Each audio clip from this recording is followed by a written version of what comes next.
Hello, welcome to Popcast on the Rocks for February 29th, 2020. Yeah. 2020, we didn't go 2020 is back in special. time. It's leap year today or leap day today. Oh, well, today was a special day, that's for sure.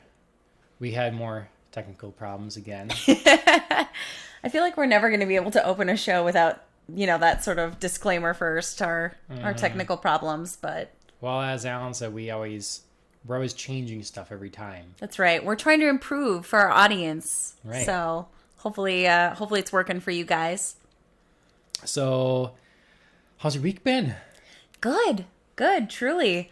Played some volleyball this week and we won our games, which is like the first time I've done that with my new team. So Okay. it was a big bonding moment for all of Nice. us. Yeah. So that was pretty good. Wait, the first time you won it all? No, all three of our games. Oh, okay. So yeah, so I would say there's three games in a match, like, and oh, yeah, okay. I know, right? Wouldn't that have been so sad?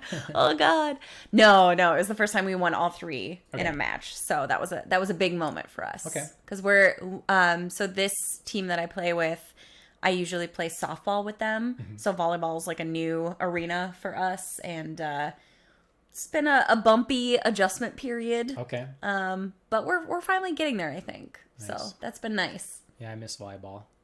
Come play with us. Volleyball's great. Come on, John. We gotta have people drop out or something like that. I mean, if you got your regulars, I'll be better than Sure. them, and you'll want them to be on the bench. And it'll be an awkward situation. Yeah, we'll have to like phase you in somehow. So, okay. How about you? How's your week been? Trying to think now. More painting. I think I talked about that before. More painting. Mm-hmm. Most of that's done now. Except for the really difficult stuff, and more robotics. Trying to think if there's something that was stood out. There's focused on doing a few things for the podcast this week Sure. too. So got taxes done. Woo! Adulting. Yeah. So that stuff. Yeah. Weight off your mind. That's Yeah. kind of nice. Yeah, it's good to be done. Mm-hmm. Good to be done. So we have the same drink because we're in person. I We're know. here, so we might as well have the same cocktail, I guess.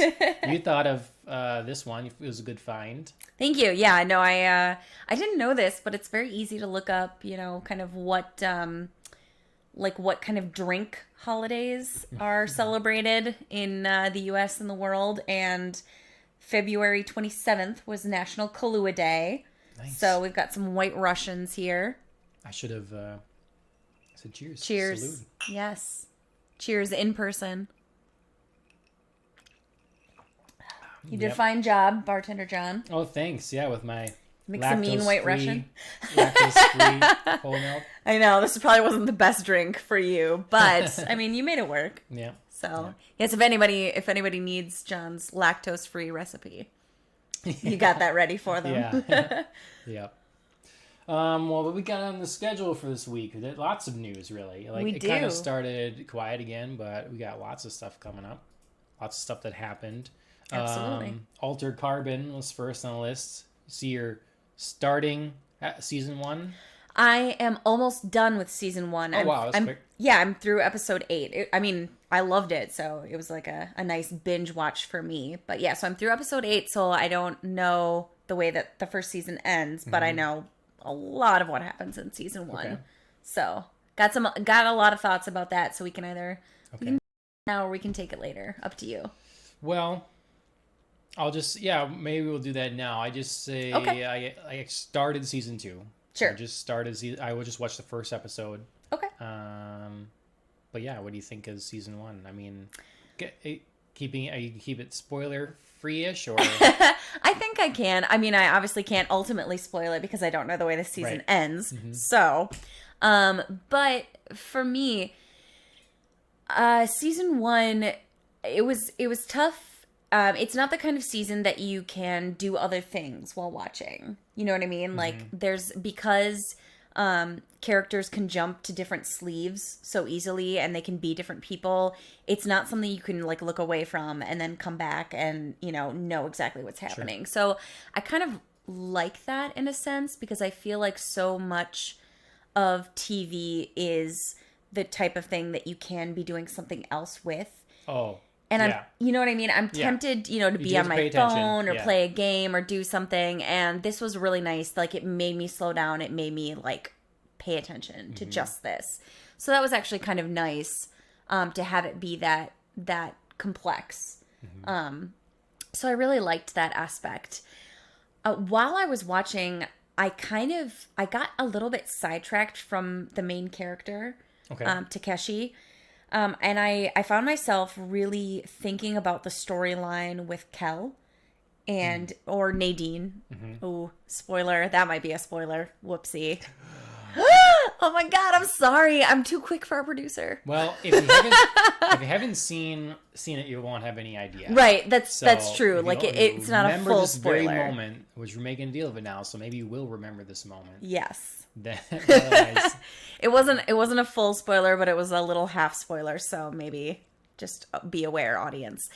So yeah, I found myself being sidetracked by the story with Kel / Nadine, in the sense of her being the one that has created the stack technology that has enabled humankind to sort of live forever in potentiality. Obviously, not everybody can afford this technology, but I found myself thinking about it in a very relational way to Frankenstein, Mary Shelley's Frankenstein, where it's a creator who has, created this piece of technology or an advancement in science more broadly, then regrets it and wants to kill it in a sense. Sure.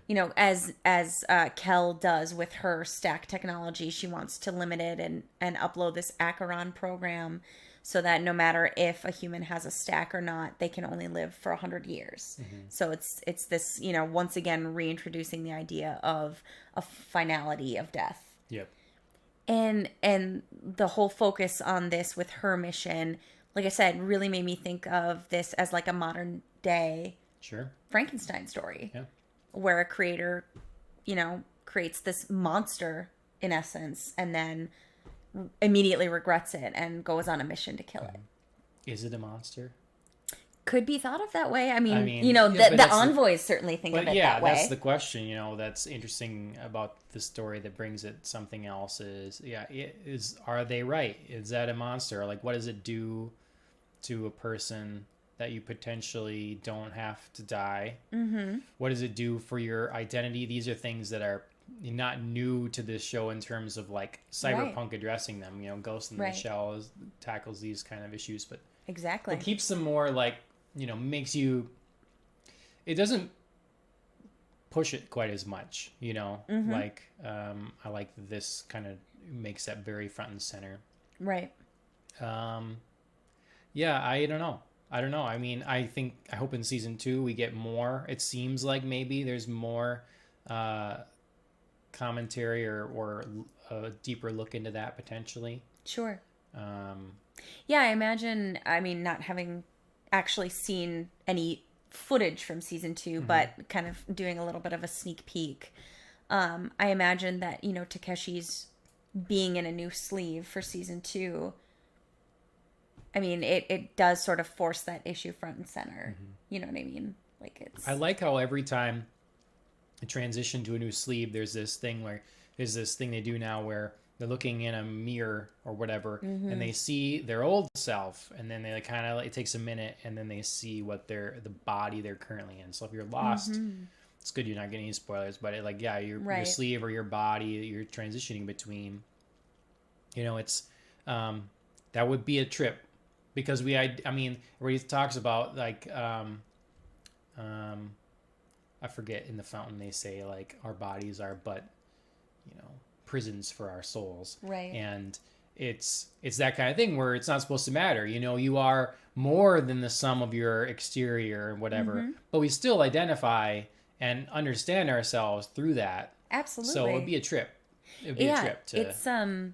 It's like plastic surgery, like ramped up. Like people who get plastic surgery can end up regretting it because even if they're technically improving their appearance or their body or some aspect thereof, it doesn't feel like them anymore. And somehow we are tied to like the physical flesh that we embody. Or furries. Oh boy. I mean, look. Your wife is going to be so mad at you. If you go, what have you done, John? Anytime you put on, a lot of people do. Anytime you put on a costume, you've been to zombie. I've been to zombie pub crawl with Ashley, and like people are just going nuts. It's an excuse to like go insane, but you're costumed up, and you feel like you can embody something else. So think of what it would be if you're, you woke up in a completely new body. How would that change your personality? Absolutely. How would you now act differently? Would you feel like you could hide, or like you are in? I mean, how long would it take you before you feel like you're not in a costume anymore? Absolutely. So yeah, it's freeing in a sense because you don't feel as though you are yourself. So you can choose to maybe make rash decisions, right? Or act in different ways than your personality would normally dictate. But yeah, I mean, how long would you then take to settle into this new skin and then still feel like, okay, now this is me? And in the world they set up here, you could really get gypped. You don't get to like custom order. True. I mean, they do explore that, like people being dissatisfied with the sleeves that they inhabit. Yeah. Yeah, that would be. Have you watched much or read much cyberpunk stuff? The stuff that would be considered cyberpunk. Do you have other favorites or other things that are? Oh gosh, not offhand that I can think of. I mean, I always think of Ghost in the Shell. Right. Consumed a lot of that, and I didn't think I was gonna bring it up, but there's a YouTube video I watched recently. So if I would have thought of this, I would have credited the person, and it's the difference between cyberpunk from a Western perspective and from an Eastern perspective, from Japanese perspective, and how they're very different elements. Like you get a lot of similar style things from them, but how they're tackling different issues and coming at it from a very different way. Maybe we should both watch that sometime and see what we think of it. But have you seen Blade Runner? Yes. Okay, so that's not the new Blade Runner though. Okay, I haven't either. Okay, our friend Shane will be really upset because he's like, if you haven't watched it within whatever time, you're never gonna watch it. I Ashley will tell you, I have been saying over and over, I want to watch that. Watch the new Blade Runner? Yep. All right, well, here, on air, right now, live, we're going to do it. Yeah, we should do it. Watch it. We should do a watch party there. Yeah. I didn't appreciate the first one as much when I was young, when I first watched it. Right. But more now, and I dig the new game Cyberpunk 2077 is going to be coming out this year. So it's a year of Cyberpunk. I'm good. Altered Carbon Season 2, and then we get Cyberpunk later in the year. It's good. It's good. Yeah. So maybe we've exhausted that, or do you have any other thoughts on Season 1 yet? On Season 1? Yeah. No. Not any major thoughts, I would say. Again, without unfortunately having finished Season 1, which I'm hoping to do either later today or tomorrow. But I did appreciate the considerable amount of time that the show spent in flashback. I think because I think there are very few shows on television that have an Asian American lead. And, it could have easily been taken over by the fact that, like, Joel Kinnaman is white, playing, an Asian American character in essence, like the soul of an Asian American origination character. So I appreciated that they spent a considerable amount of time in flashback, not only to fully form Takeshi's story, but also to, like, highlight an Asian American lead. They, I liked both portrayals a lot, which, could easily, one could overtake the other, whatever. But I bought into that they're the same person, and it worked well. And that kind of leads me to my biggest concern with Season 2. Sure. Is that I was ready to see more of, well, So I don't want to spoil anything, but I I the main character has a new sleeve, so Right. that's fine.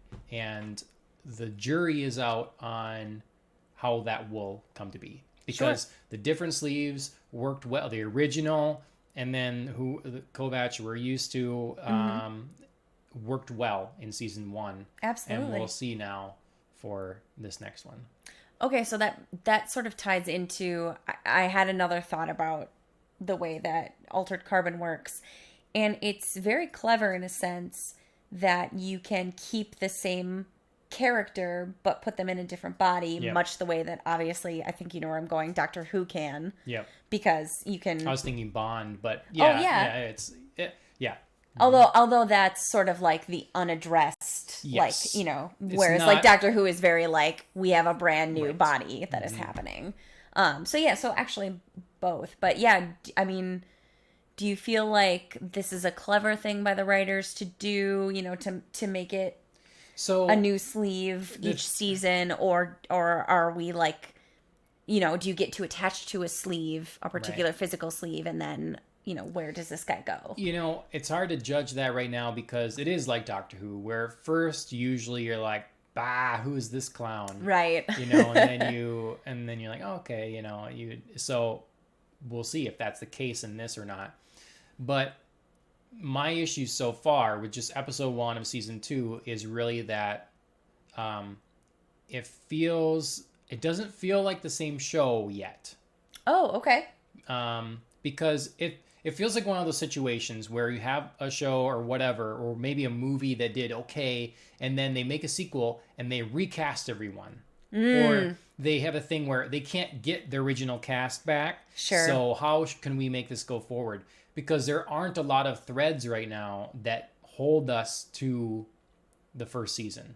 Okay. You know, we have the same world, and there's one returning character that I won't say which one or whatever at this point. And then, of course, our lead is the same character, but it doesn't feel like it.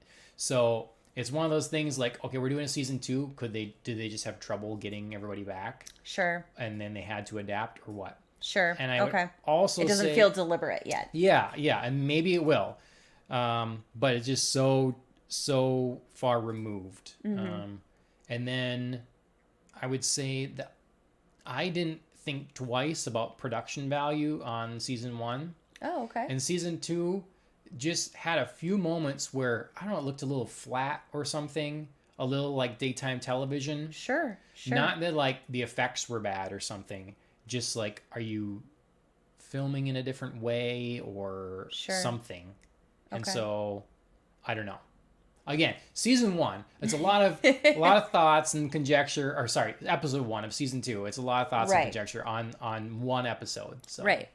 Yeah, I mean, it's tough. I feel like when we were in this room, you know, maybe a month ago, and I was talking about how I'd maybe watched like an episode of the first episode of season 3 of Sabrina, and I was like having the same sort of like thoughts about production value. Yep. You know, like something seems flat, something seems off. Like, did you, you know, are you shooting in a different way? Like, because the first episode was in hell, and I thought hell was very flat, and I was disappointed in the production value where I hadn't questioned that in the previous season. So it is tough. Yeah. Like getting back in like that first episode, you really have to nail it, I think, to draw back in your audience. Yep. And if you don't, everything starts off on the wrong foot. I should look into who is like showrunner. It's the same showrunner. Sure. And who is director of photography, and see that kind of thing, because it makes a big difference. And, you know, I'm not real up now anymore on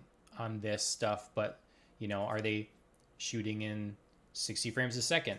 You know, did they shoot on film the first time and now they're going digital? I don't know. There's something that's not hitting the same kind of feeling that I got from season 1. Maybe someone out there can articulate it better than I can, or maybe it will change. You know, like obviously it could be just direction, you know, and they often switch directors throughout the season. So sure, that's tough though. That's a lot of differentiation in a first episode. you know, between like the main character having a new sleeve and a new physical form, and It's a then lot. Exactly. the production, you know, feeling off as well. That's a lot to like put you off almost of a second season. So that's tough. It'll be interesting to see what you think going right into it. Yeah, absolutely. That I don't have to wait. Yeah. Because I remember when it came out now 2 years ago or something. So then, yeah, it was. But okay, all right. Well, that was a lot on that. Yes. Star Wars. Let's talk about Obligatory Star Wars. mention. Yeah. No. So the High Republic. Yes. This is coming in August of this year. It's basically talking about a new era of Star Wars. Okay. And what is this available on? Is this Disney Plus? This is books. Okay. And comics. Okay. This is like the expanded universe stuff. No, there is of course room for other things. I would think there'll be at least an animated series. Sure. And maybe the new trilogy they're talking about is in this area as well. Sure. Like I can see them, you know, they usually seem to do that now. Like they'll shift focus on everything to wherever. So with the last trilogy, all the books and stuff generally focused on that era. Right. Now I can see a pivot and focusing on this era. So this is like a couple hundred years before I forget if they describe it as before Luke Skywalker, before the original trilogy. Yes, they do. Okay. And I am a fan of the art style I'm seeing right now in some of it. Some of the like concept drawings and everything. Mm-hmm. It looks like they're bringing new lightsaber colors in the canon. Right. As down on Star Wars as I've been in a lot of ways of recent, I'm just hopeful that this is good. I mean, sure. They've been working on this for a while now, which is good and bad. Mm-hmm. It's good because they can have something thought out. It's bad because it was under the leadership of, I think, a group of leaders that don't know what they're doing. So we'll see. Oh, interesting. We'll see. But we'll see. Where did you get that impression? Well, I mean, just the way is it from the promo video? The way that no, just the way they've handled the last trilogy. Oh, that's sure, all in the same leadership. Okay. And during that time, they started work on this new era and these new books and all that stuff. Sure. Hiring authors, working as the group of writers. Well, that's their same people. They haven't like, oh, well, we're done. We realized that other stuff was trash. Now we're going to hire on all new people and get something else. It's the same group. So, but maybe that's fine. And it's more, you know, because I haven't consumed a lot of the expanded universe stuff in the new era for episode 7, 8, 9. So maybe that was all great. I don't know. But you watched the video a little bit? You got to see? Yes. So I did see the promo video. I thought it was an interesting concept to sort of like do this group collaboration creation methodology. It's, I don't know. It's tough because it feels a little bit messy to have that many people in the creation room with that many different ideas.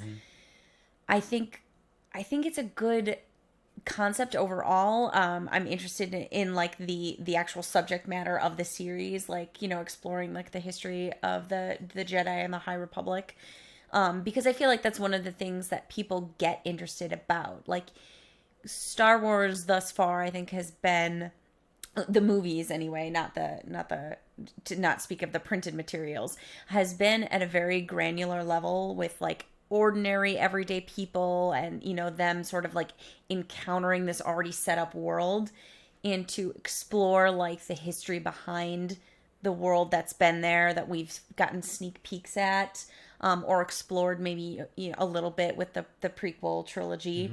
I think that's going to be really interesting. But I'm also a little nervous about like the creative minds behind it. I think it's a lot to take in. It's a lot of potentially reactionary like processes because so many people have been upset about the way that like the last few movies have played out, and they've made their voices heard about I didn't like where this storyline went, and how could you do this to the creation of this character. So it feels almost a little too inclusive. I mean, it's like kind of the embodiment of the adage, like there's too many cooks in the kitchen. Right. So I'm nervous about it.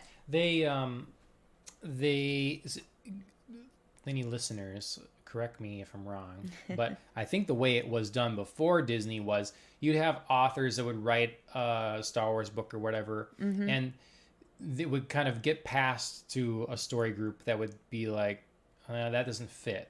That doesn't make sense with, so there wasn't necessarily a grand plan, but it did have to fit within the pre-existing lore and stuff.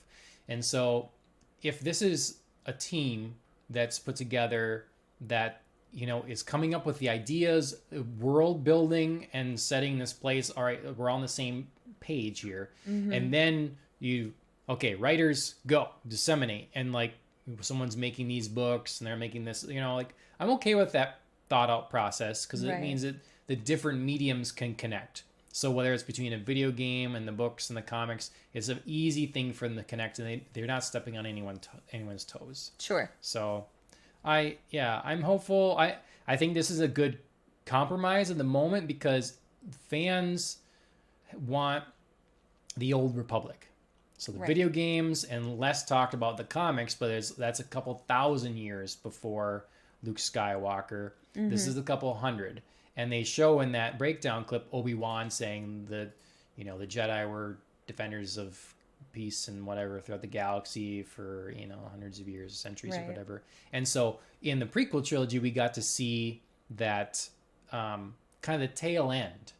We got to see the fall of the Jedi, really, is what those three movies were, where the Jedi were taking orders from the government. We're very entwined with that process. We're being sent as ambassadors on behalf of the Republic, and then to see how they're on a side, and then they fall with the Republic.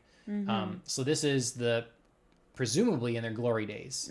So whereas the old Republic would have been like, a little more ragtag and a little crazier and stuff, then you come to this era of peace. So it'll be interesting to see. I think the stories, if they do it right, then will be that kind of grounded thing where it's dealing with, smaller skirmishes sometimes, and not always like the end of the Jedi or the end of the, or like let's overthrow, and we have this huge like grand plan that we have to do. So there's lots of I think there's lots of potential here.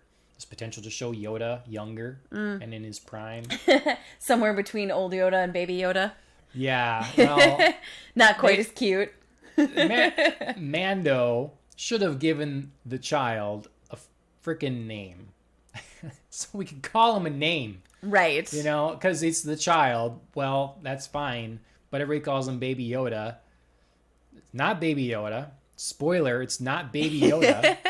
Because I think that's genuinely confusing for a lot of people. Yeah. They see this tiny creature and they instantly don't know what time frame it's in. Right. So if they're paying attention, they see, but then there's mixed signals to them, to their brain. Right. It's like, but Yoda's small, but you're talking about the Resistance or whatever, Right. So,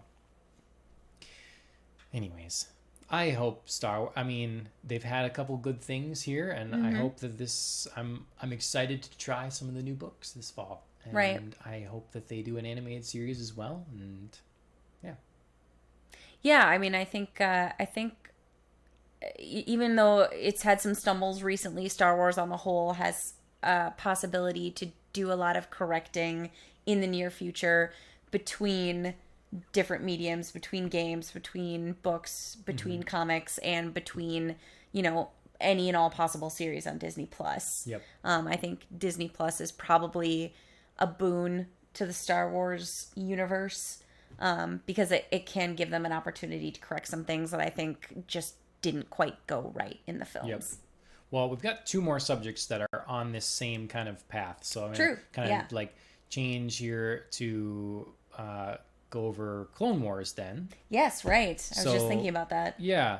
So I managed to watch what is available for so me being a big Star Wars fan, I know, shame on me, I haven't watched all of the Clone Wars. And I don't remember if I did talk about why on another episode, why I didn't we spent some time last episode on it, but I don't know if you said why you didn't. Yeah, just I know I said why I didn't. Yeah, just quickly, it's because when it started, I didn't have a service to watch it on, and then eventually when I wanted to watch it, it was available like on DVD or something, and very expensive. And it was very far in. I'd watched some of it and wasn't a big fan of the art style. Right. Yes. You know, you did and mention so that. I kind of missed it.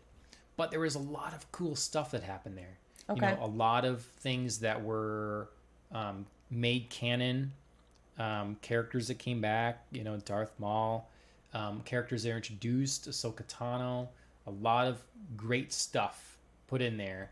So I feel bad not watching it. But I want to watch the new season, so I watched a recap, thanks to IGN, and in 4 minutes to give you kind of the gist of it. And then watched some episodes. And so now there's 2 episodes available, and I dig it so far. I'm still not a big fan of the art style, but it's well animated, it's well, like, directed so far and stuff. Okay. So, yeah. Well, I mean, that sort of gives you hope to, like, shift it back to previous conversations. That gives you hope for maybe season 2 of Altered Carbon. Like, if you're not a fan of the production style, maybe it's still possible to get past it. Yeah.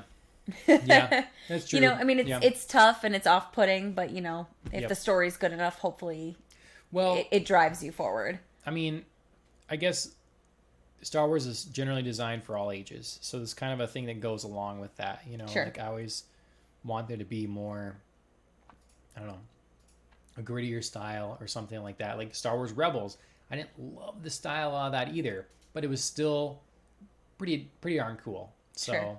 I did watch all that. And this is cool because it's the stories that were in many ways written before already.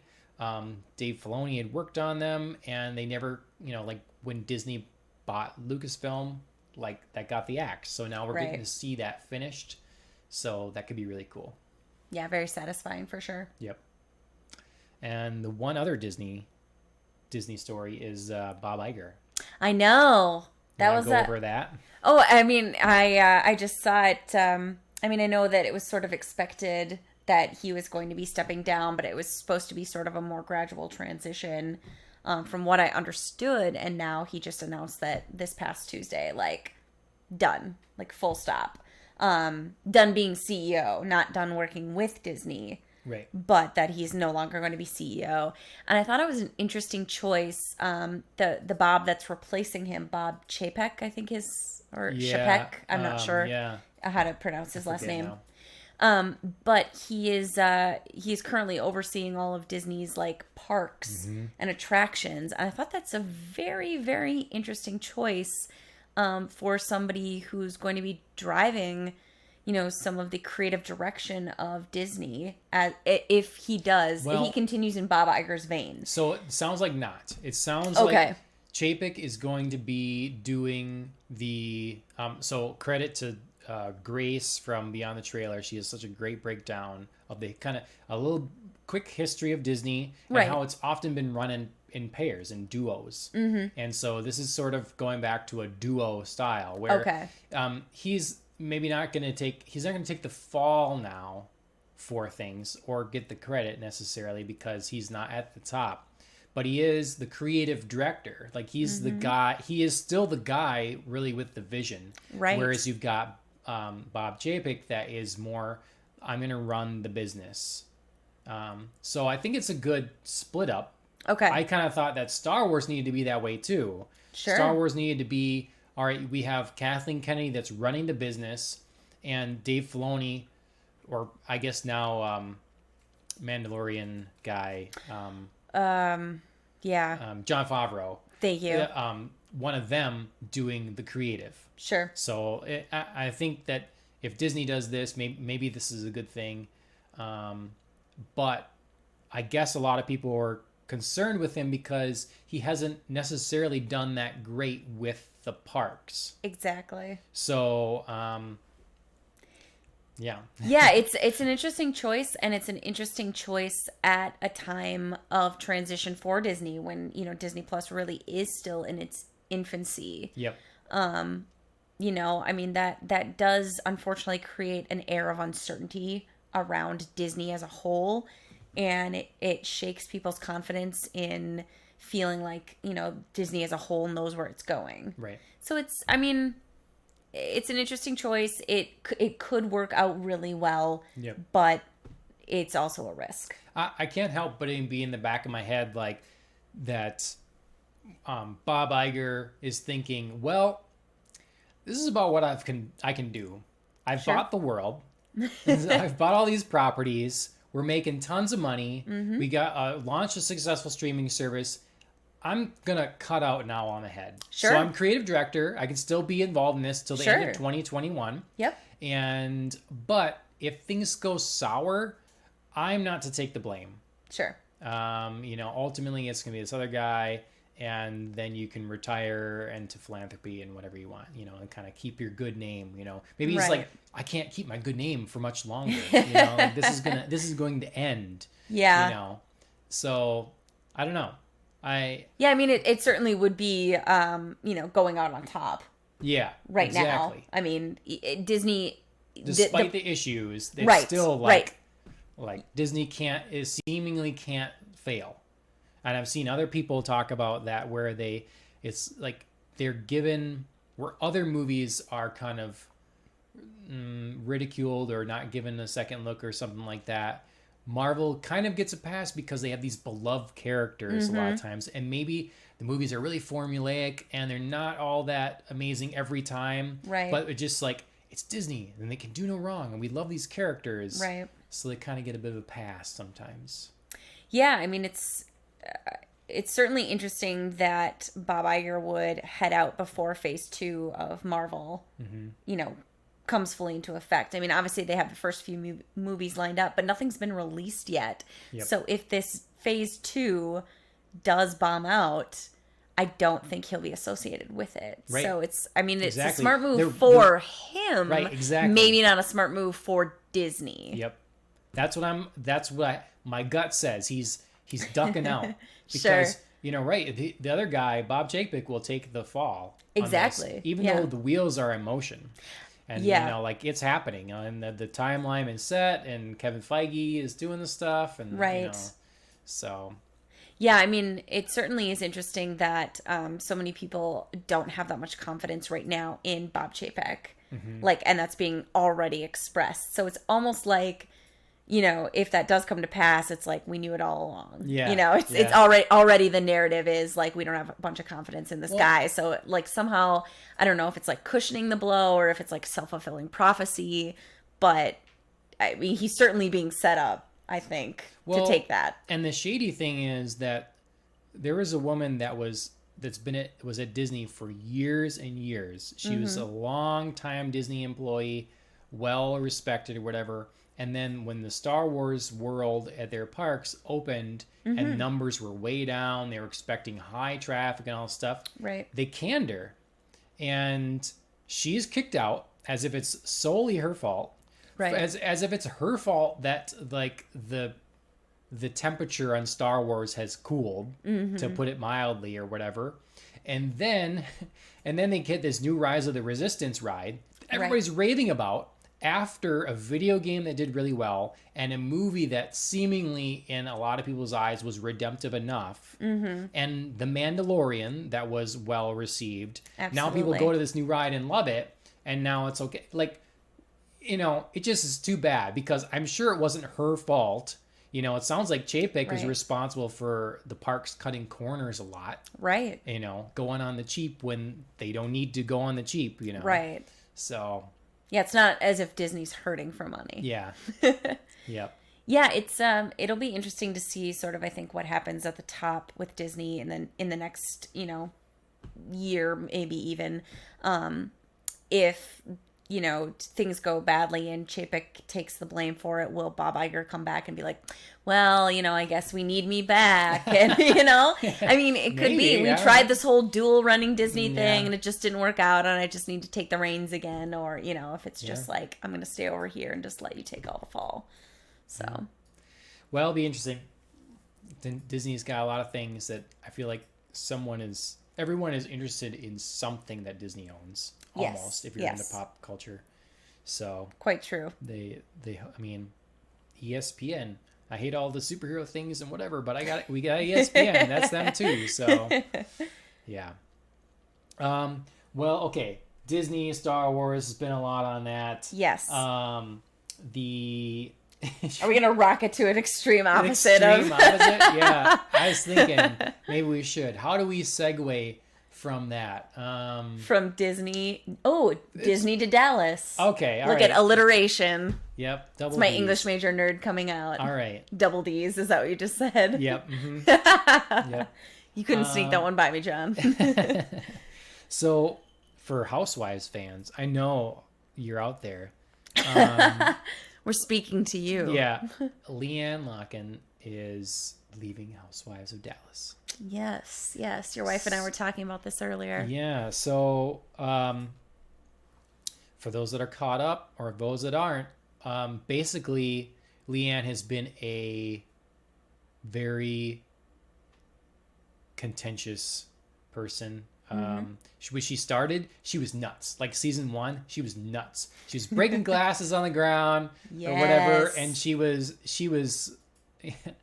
I can't remember all the things she did, but she was kind of scary in season 1. She was always ready to fight. She would get like into fight or flight very quickly. Okay. And season 2, it was like better. But then she was like spreading rumors. I mean, as a housewife, does, about like certain husbands doing certain things down at the Roundup. If you've seen it, you know. Down at the Roundup. Yeah. But it seemed like she had watched herself and started like realizing and working on it. And so as I don't know if it was latter half of season 2 and this last season, she started to be better. And it's like you could literally watch her deteriorate though through this last season. Like start giving into old ways or whatever. And it was too bad because we were kind of liking her at the beginning of the season. And so towards the end, she was accused of being a racist. She said some, I don't know her, so I don't know. Sure. She doesn't seem like a racist, but she did have weird, awkward things to say. Okay. So there's a new cast member.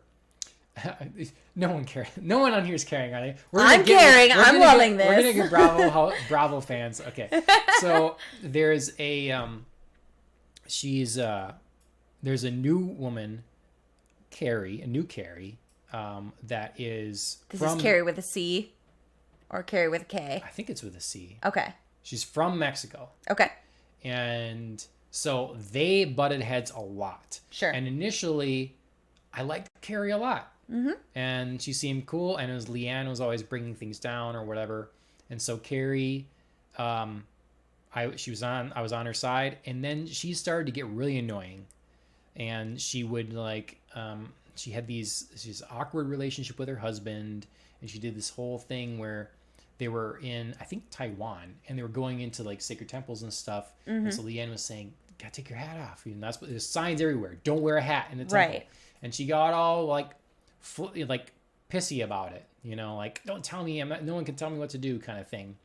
And well, they butted heads a lot. And Leanne eventually said, there's no like racial slurs in anything she said, but it was just awkward to see. She would call it like, she called her a chirpy Mexican. Ooh, and she's like kind of imitating her and like, you're all strong and whatever. And it was just awkward to see. And it came out and some of the ladies thought it was, just stupid things to say. Some of them were covering themselves and like, yeah, she's definitely racist and whatever. So it's this controversy at the end. It was embarrassing for her or whatever. And I'm sure that's why she's dropping out. Sure. So that's the gist of it. She's gone. I'm sure it was because of that, and like it's just hard on your reputation and everything, you know. So Absolutely. There's I think there's sort of a wariness of, cancel culture nowadays where Yeah. if you make a slip, and even if you recognize it and you try to like make steps to correct that, there's a worry that the one thing you've done is already too much and it's too late, and you just want to like back out of it before like you get canceled. Even if you didn't do it, if you're associated with it, Right. yeah. So that's, I think, yeah. I don't know. Ashley and I are worried that this next season will be boring. Sure. Because they're bringing on someone new, and some of our favorite housewives are on this Housewives of Dallas. Dallas. They're Oh, so okay. good. So is Dallas overall your favorite, or do some of your favorite housewives are from Dallas?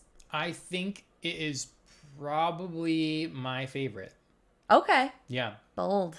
I mean, Housewives was talking about the other day. Housewives is all about seeing some women that have good relationships and are cool people and seem seemingly down to earth, and then crazy ratchet off the chain housewives and they're friends. Yes. And you want to see the craziness. Yes. But you also want to see the good people persevere. Yes. You want to see them not, so you watch, which one? You watch Beverly Hills. Beverly Hills is the one I watch regularly. I've watched a sprinkling, I think, about everything. But Beverly Hills is the one that I follow. So Beverly Hills, I'd say, is number 2, probably. Okay. All right. That one's up there. But you'd have this drama that you'd have LVP doing something kind of shady, or you'd have Renna really stirring the pot. Yes. And so it's like you expect that, and that creates this drama. Right. I mean, you don't want like a flat show. You don't want nothing. Like everybody can't get along all the time. Right. But then ultimately, like, Erica Jane is a good person, and like she might get to like come at someone too hard or whatever. Right. But she's a good person. You want to see that, Yes. And so there's a balance, and a lot of the shows now are just like Orange County is freaking sad. It's just sad. I can't. They just seem like old anymore. ladies jumping around in Spanx, and it's just sad. Yep. I agree.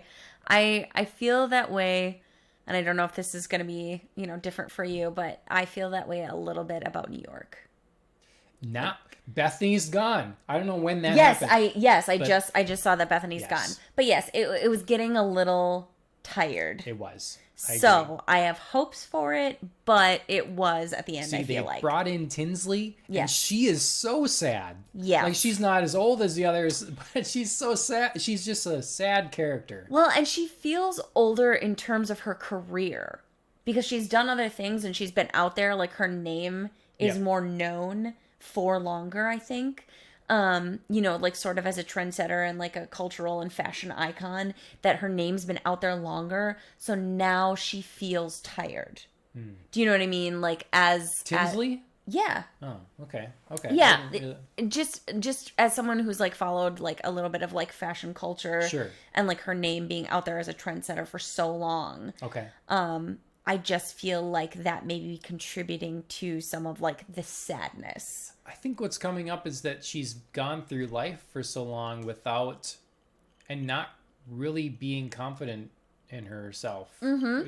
She's so like desperate for a man and a relationship, and she doesn't feel like she's stood on her own, and it's just not fun to watch. Yep. That she's there, like was asked to be the ringleader or whatever in a circus last season, and then she just ends up bawling to her mom at the end of it. Like, it's just, ugh. Yeah. As soon as, who was Bethany's really good friend? She ran a marathon, I think. Yep. And I always forget her name. But she left. Yep. And now Bethany's leaving. So we're in trouble. We're in trouble with New York. I agree. Yeah, it's still bugging me. I know. This is going to come to you later. It will. I'll just randomly shout it out during the rest of the show. C thing. It's like, it's not Carrie. It's I can picture her too. Yeah, but she had a young boyfriend. Yeah. You know, it was interesting to see her and Bethany together, and then it was sad to see their fight and all that stuff. But that was still all good. And now, you know, it's yeah, I don't know what they're gonna do. I mean, hopefully the new people are good. Right. But yeah, I mean there will be, I think, across Housewives, you know, shows, there's going to be a slew of new people.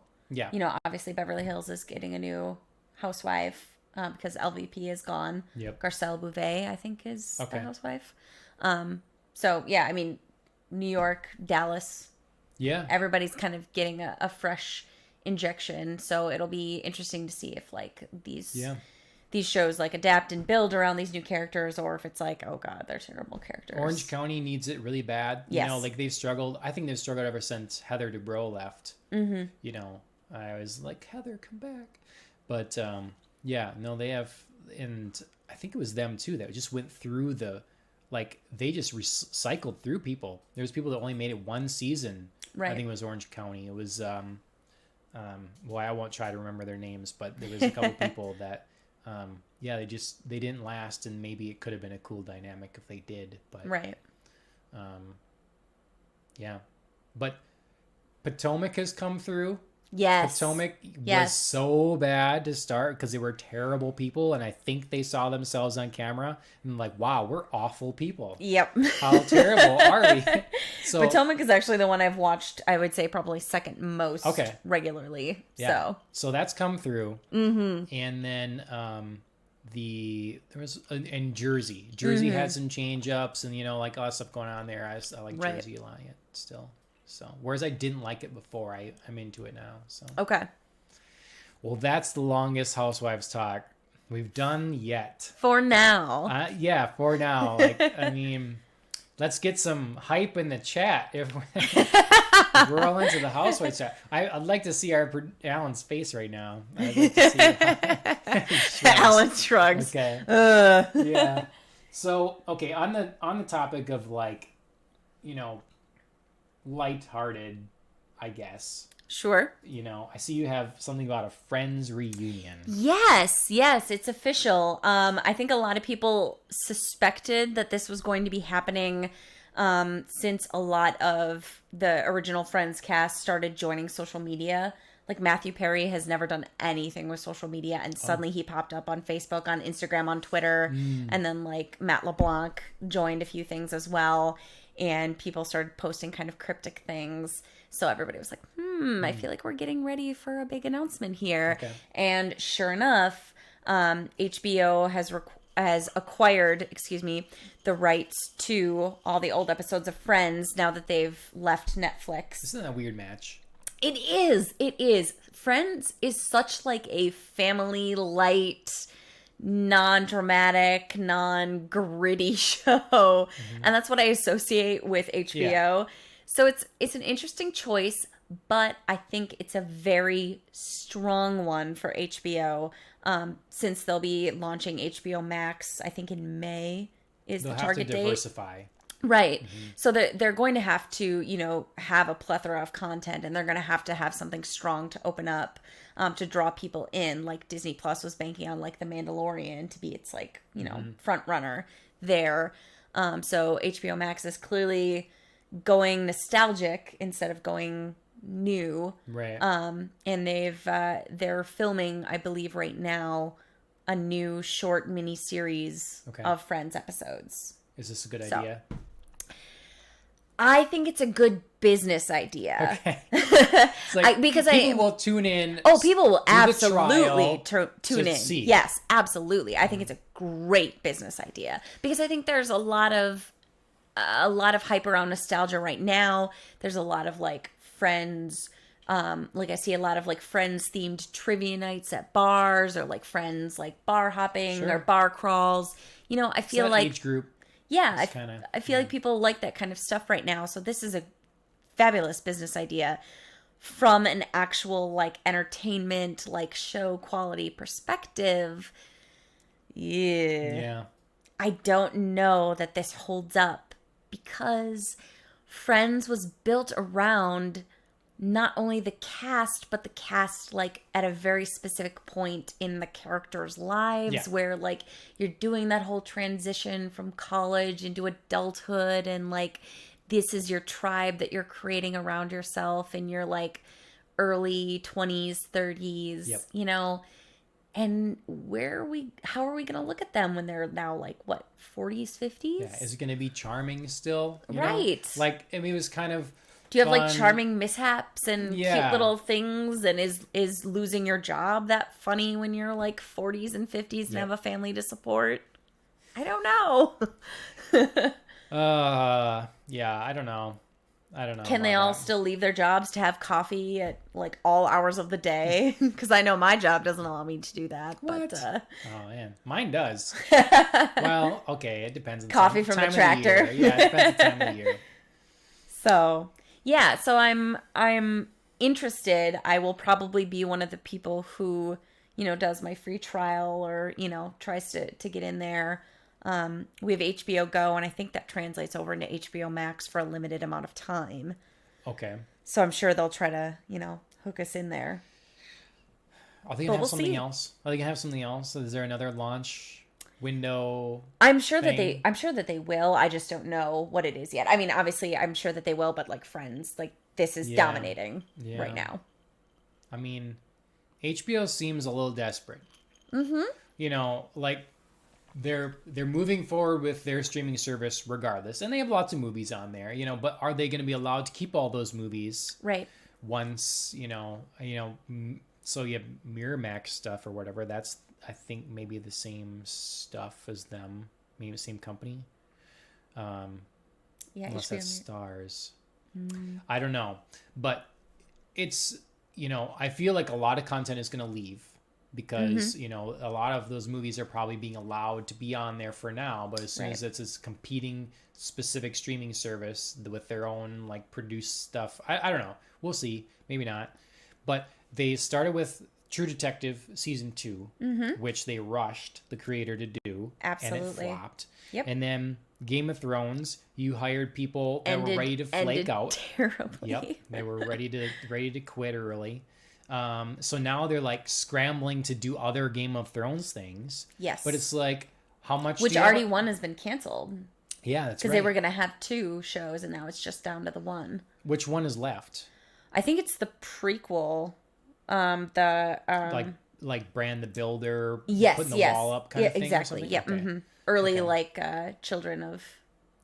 It's the same one of those things though. It's like it's like with Star Wars where you taint the thing so much, and now you go back and it's just you have to work extra hard to earn people's trust back. Right.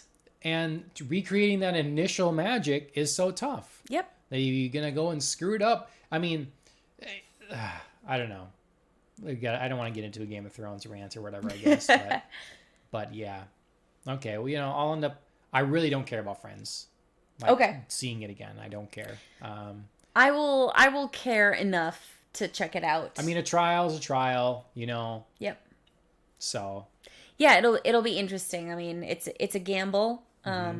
I'm sure it'll pay off in the short run, but we'll see what happens in the long run. Yep. Yeah. Okay, well, so I've got some gaming news. All right. So, this week, Phil Spencer, head of Xbox, he released a blog post talking about, like, dropping the specs, basically, or some of them, for the new Xbox Series X. So this fall, we're getting new gaming systems. We're getting the Xbox Series X from Microsoft. We're getting the PlayStation 5 from Sony. Right. Sony hasn't revealed a lot of details yet. Seems like they're kind of, I don't know, they're biding their time. Sure. And Microsoft's kind of had been on this like steady pace of releasing things about it. They showed us the box back at the, I think, Game Awards, and now they've got some spec details. The big thing from it is that it's the GPU is a 12 teraflop GPU, can deal with 12 teraflops. It's a lot of people are like, what is teraflops? I'm not going to be the one to explain that here or whatever. It's a calculation of the power for the GPU. It's not a calculation for the power of the system as a whole. So the rumor was that the PS5 is going to be sitting at about 9 teraflops, 9.2 teraflops. That's the rumor. So if that is the case, Sony right now, the other story that's been out is that they're worried about pricing because there's been shortages, other things have been bought up, whatever. Sure. That they're worried about making a reasonable price. And so they're going to, if their system is in fact a 9 point something teraflop unit, they're going to have to be under the price of the Xbox probably to make a compelling case as to why you should buy a system that is less powerful than the other.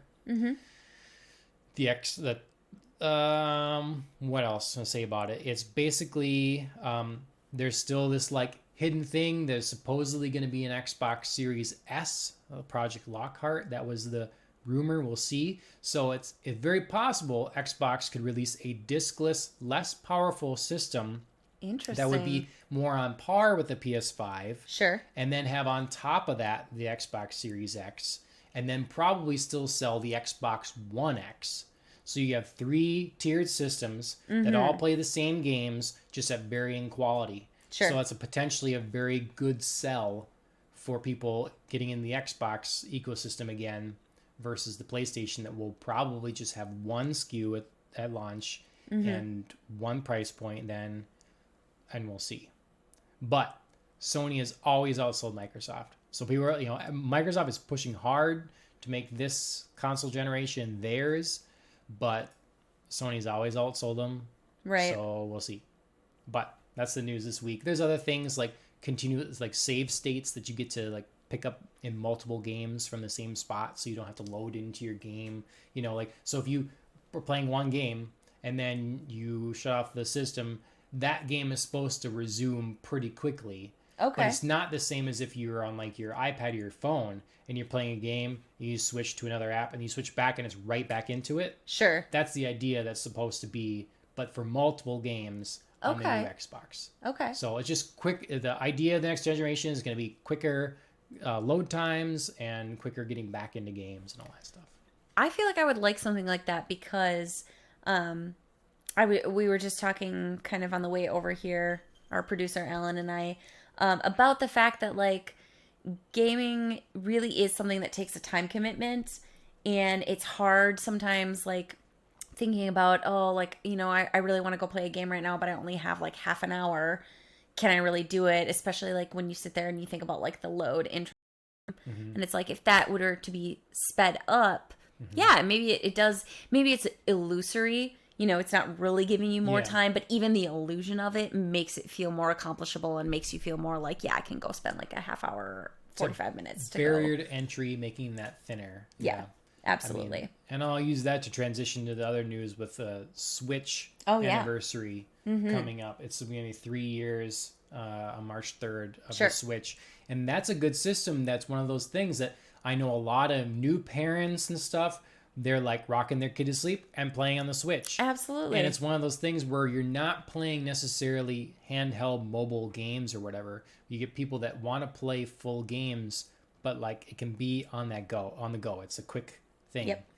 So if you have your Switch and you're playing and all of a sudden someone shows up, you just lock it, whatever. When you turn it back on, you're back in the game. Right. It's there. So congratulations very soon, March 3rd for the Switch, 3 years. You don't have a Switch yet, huh? I don't. No. I'm also not a new parent though, so maybe well, maybe that'll be my bargain with Chris. To spend $300 when you have a kid now. Yeah, I know. Maybe that'll have to be our trade-off. Like, fine, I'll give you the kid. You give me the Switch. Just prop it up on your belly. Right. Yep. No, it's selling really well. I'm happy for Nintendo because after the Nintendo 64, it's been kind of the Wii, a drop off. The Wii was an amazing seller. It's an amazing seller because it got a whole bunch of people, grandparents and everybody buying these things, retirement homes. They would buy Wiis for people and stuff. It does feel so long ago, though. Yeah. And I mean, in reality, it's not, but it feels a long time ago. And it bothered gamers. Like, Nintendo's going to be happy about it because it sold tons. But most of those people bought the system and came with Wii Sports. Yes. And that was it. Yes. Absolutely. And they just did Wii Bowling for the rest of the time. Right. Wii was really not for gamers. Yep. It was more like broad mass market kind of thing. And that, I mean, that's fine for what it was, but it's not like a gamer's We console. have mobile for that now. Right. You know, most people that are gamers are mobile gamers. You know, Apple will tout that they're the biggest gaming platform in the world because they make the most money on games. Right. You know, because it's in everybody's pocket. So there's that. And then the last bit of nerdy stuff, I guess, is Baldur's Gate 3, which is going to be made by Larian Studios, which did Divinity Original Sin 2. They released the opening cinematic and some gameplay footage packs this week, and it looks awesome. Nice. You should watch, even if you'll never play it, you should watch the opening cinematic. Okay. It's really cool. It's got dragons and stuff. It's cool. All right. You sold me with dragons. Yeah, dragons. So that's the news. Yeah. I mean, we had a lot there. I'm trying to see what's left, but I feel like we could save some of that, actually. I feel like we've talked about most of it. Altered Carbon actually took up a lot of our, like, beginning. It was news, but sort of also, like, what we watched this week. Yep. You know what I mean? Yeah. Well, we could save this last one. Yeah, actually, I'm going to be... So you watched Knives Out this week, and I'm actually going to be watching it tomorrow. I have a date with my husband to watch it. So if we save that for next week, I can actually give some opinions. Yeah. Yeah, I was thinking that because you said, oh, I'm going to watch Knives Out Sunday. I was like, oh, one day. I know. I'm sorry. Yep. But yeah, I know it's a planned date with a friend of ours who's bringing it over, and we're going to grab some wings and beer and... check it out. So, well, there was a news story in I won't say where it is so you don't look it up or anything like that. Okay. But it's basically a way to tell who the bad guy might be, or at least who the bad guy yeah. So I won't say it. I'll bring it up next week. I feel like right now I'm sort of in the mindset of, like, even though, like, I want to watch a movie and, like, you know, be surprised by things, I'm already in the mindset of, like, guessing the twist in movies because I've been reading so many, like, mystery novels right now. Like, I just read The Woman in the Window. I read The Silent Patient. I'm reading The Huntress. And all of those are sort of, like, guess the twist. Okay. So I'm already sort of in that, like, I'm already trying to figure out what all the possible twists could be. Yeah. Mindset. Does that wreck we'll things? See. Sometimes I feel like it does because I feel like I'm trying too hard to guess things and be clever and be like, oh, I figured it out. So sometimes I think, you know, I can sort of read with a bit of a slant, and that's maybe taking away from my enjoyment. Yep. But usually I found with, I haven't finished The Huntress yet, but I found with The Woman in the Window and The Silent Patient, I guessed there were two big twists, and I guessed one of them each time, and then the second one I genuinely didn't see coming. Okay. And that sort of was still enjoyable. Yeah. Mm-hmm. You know, that I was still like, whoa. Mm-hmm. So I could still be surprised even though I was looking for stuff. It's good if you can get that, the content where there is no expectation of twist. Right. You don't know the kind of story it is, and then you get one. But so often, yeah, with the mystery, it's like what M. Night Shyamalan deals with. You know, everybody's expecting it, so then you're sitting there looking for it, and right, yeah. How do you hint but don't give it? Yeah. Or if you give something, how can you still surprise your audience? So, well, I think the double twist is actually kind of nice because you do sort of like give your reader or your audience a chance to feel clever at guessing one of them, and yet still give them the element of surprise by making the second, you know, quite shocking. Well, let me just say that Knives Out proves that there's no way that Rian Johnson had to make such a pile of crap for a Star Wars movie that, you know. So maybe it was something external that was driving Last Jedi. Yeah, I don't know. We can have that conversation definitely next week because of course we have to obligatory bring up Star Wars every week. Yeah. Yep. But yeah, be interesting to see like my thoughts on it as well. Yep. Okay. Well, we'll cap it there. We'll save that for next week. All right. I think we got like one comment in the chat or something. I should We got to get more screens here to pull up so I can pay attention to both our... Alan's gesturing at all of our screens right now, screens? like, you want more? Well, I can't see them. I can't see them from here. I got to make the screens bigger. Yeah, oh, there it's...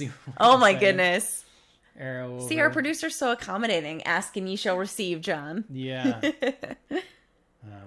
Well, we'll do better on that. Let us know what you think on different things and what we can improve on in the future. Sure. We're always trying new stuff.